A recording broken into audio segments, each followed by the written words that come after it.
Hi, it's Pat Campbell, and this is Stacia Hopkins, and she is our video expert. We're in Boise, Idaho this afternoon.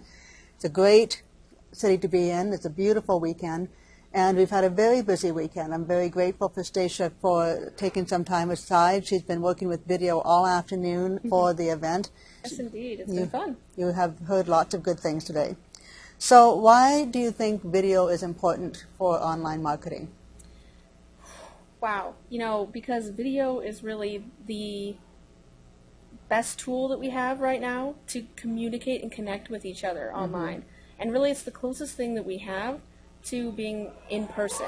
And so to me that's really the most awesome thing about doing video is that you can really connect with people and get to know people, and people can get to know you on a more personal level than anything else. Yeah.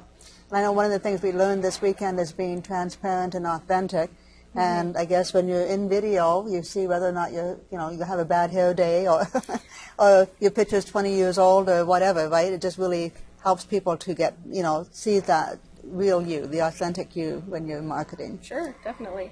How does your course, you have a course, can you tell me a little bit about that and how it helps to help the beginner overcome fears of video marketing? Sure. For a lot of people, just getting in front of the camera like this is like incredibly scary.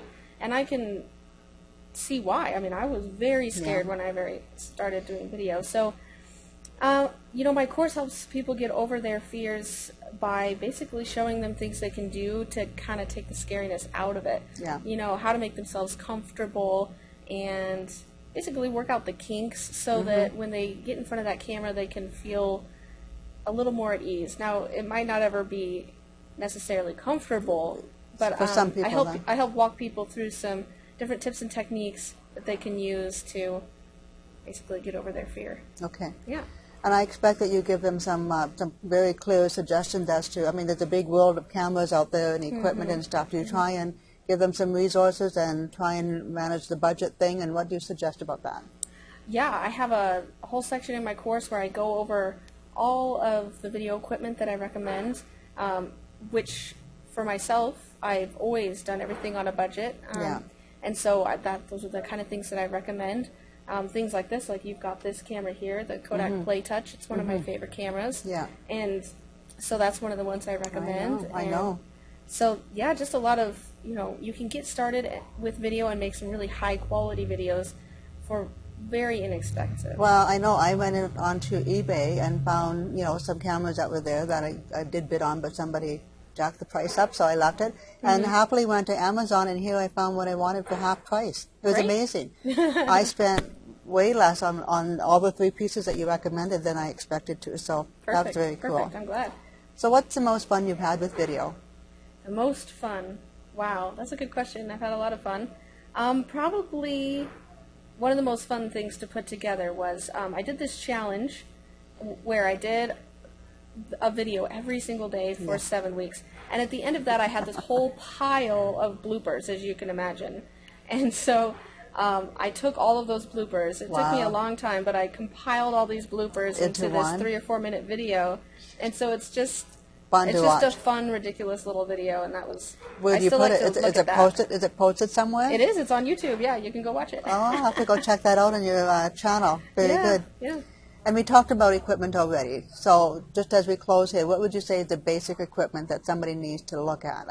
In terms of pieces. Okay, I'd say you need a video camera. Yeah. So that could be something like the Kodak Play Touch, or it could be even your cell phone. Most people's smartphones are very good. The next thing you need is a microphone. And if you're using your smartphone, you're going to need an adapter to make that microphone work. But if you don't have a microphone, that's okay. Just speak loudly and make sure you're in a quiet place. And then the third thing you want is a tripod. Yeah. Even if it's just a little guy, you can get those for really cheap. Set it on a table. Yeah. It just helps keep it all stable so that it's not shaking around. I know. I have a few pre-tripod videos that look like it's the outstretched arm holding onto the camera. But anyway, it works. I've got response on my blog post with it. The most important thing with video is really to just do it. Yeah, and not try to be perfect. And because, if you're perfect every time, people think, well, I can't do that. Exactly. I have some with the sun in my eyes and whatever else, but they all work, You're not relatable if you're perfect. So. Yeah. Well, and I know I've subscribed to your course, and I've have lots of work to do in that course yet, but I am going to come back to that and you know, really get some good teaching out of that. And I do really appreciate your Facebook community, because it's also a place where I really have noticed that you respond very quickly and very specifically to people's questions, so that's a great support. Definitely. Yeah. So again, thank you for your time this afternoon and for your input as to how video helps with online marketing. No problem. And It's been a pleasure. if you're interested in learning more about Stacia's course, I want you to click on the link here on the page, check out the page and see what she has to offer. I'm sure you'll find it quite reasonable and benefit from the classes that she has in there. And the Facebook community is a bonus, so make sure you follow the link, check it out. And thanks for your time, Stacia. Yeah, not a problem. Okay.